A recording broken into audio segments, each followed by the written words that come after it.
TV18. Now, ever since the government announced its vision of developing 100 smart cities, the term has become a buzzword, not just for people on the street, but also for domestic and foreign businesses because of the immense opportunities it offers.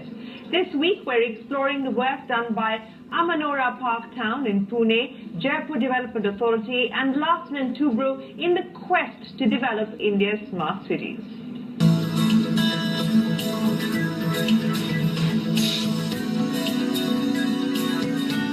India is the fastest growing large economy in the world with a year-on-year GDP growth at 7.6% per annum. Currently, 31% of India's population lives in cities, and these cities generate 63% of the nation's economic activity. Going ahead, urban areas are expected to account for as much as 75% of the national GDP, while housing 40% of our population. As increasing number of people migrate from rural India to urban centres, the government has had to explore efficient ways of managing cities. It is with this aim that the Smart Cities mission was launched last year. While interpretations of what exactly makes a smart city vary, broadly speaking, a smart city provides core infrastructure, clean and sustainable environment, and implementation of smart technology solutions, thus elevating the experience and quality of life of its residents. On 25th June, the Prime Minister was part of the one-year celebrations of the Smart Cities mission held in Pune. Chief Ministers of Andhra Pradesh, Odisha and Rajasthan also joined via video link. The Prime Minister launched 14 smart city projects in Pune along with 69 schemes in other smart cities. ये smart city concept ये सिर्फ इस काम के लिए इतने पैसे दिए जाएंगे वो नहीं है। ये अपने आप में एक बहुत बड़ा जन आंदोलन है। ये बीते हुई कल के अनुभव के आधार पर उज्जवल भविष्य की नींव रखने का एक सार्थक प्रयास है। To give an impetus to the Smart City mission, state governments have formed special purpose vehicles to develop these. Real estate developers are also now constructing connected townships that will offer smart infrastructure to residents. One such case in point being Amanora Park Town. Built by City Corporation, Amanora Park Town is spread over almost 400 acres in Hadapsar, Pune. One of the first township projects in Maharashtra, it is extensively using ICT across its complex. At the master plan stage only, you will have to start designing how you will plan the services. Only then you can actually run the township when it is ready. We have nearly completed mapping the services.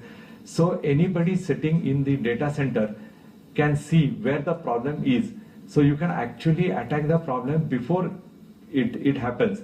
So if there is a sewage treatment line which has got enough sensors deployed on it, if it is 75% blocked, you can come to know that it is getting blocked and the people can do a maintenance.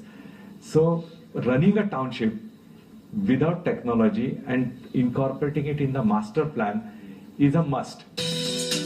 Approximately 3,000 flats have already been handed over to buyers. Every resident of Amanora Park Town is registered on the central database and is assigned a smart card. This allows them easy access to various services at the township. The gas is metered, so he can sitting in his house, he can charge his gas meter, he can charge his electricity meter. Everything that is needed is on a smart card.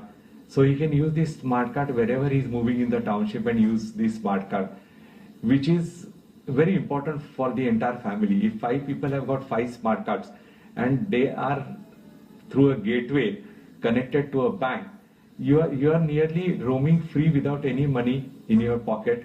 And the biggest advantage of a smart card is that nobody knows which apartment you are staying in. Asmita Raj has been living at Amanora Park Town for over 3 years now. While the prepaid gas and electricity meters enable her to keep a tab on household expenses, the digital console installed in her house helps keep the family secure.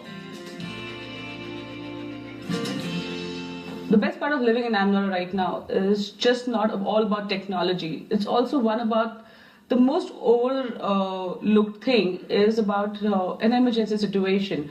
Okay, the console that has been installed in every house has a panic button, option. So in case if there's an emergency in the house, you do not have to rush to the phone or anything. You just have to hit the panic button, and that immediately escalates the complaint at various sources, and so immediate help comes in. That's the best part of it. But how will a smart city be financially viable? Anirudh Deshpande of the City Corporation at Pune believes that smart cities will give rise to a user-to-pay model which will in turn benefit the local economy. There is going to be big economy with the new smart cities that are coming up. But while we are saying this, who's going to pay for that? Whether the municipal corporations have the money to pay for that is the question. So ultimately people will have to pay. It is going to be users pay. If your garbage is going to be taken by somebody in private sector, you will have to pay maybe 100 rupees a month per apartment. I think which is not more, but we are not used to that. We are used to just throwing the garbage across the road. So it cannot be processed without somebody paying for your garbage. So everything that the technology will bring in will be user to pay model. So there will be a large economy which will work behind this in next 5 to 6 years. Even though the Smart Cities mission was launched just a year ago, industry experts believe progress has been commendable.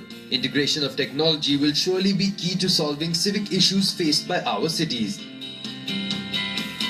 What we see is that a very integrated approach, the way it's moving forward. Cities have formed their SPVs. Cities are looking for fundamental challenges which were problems in the city, which citizens gave their feedback.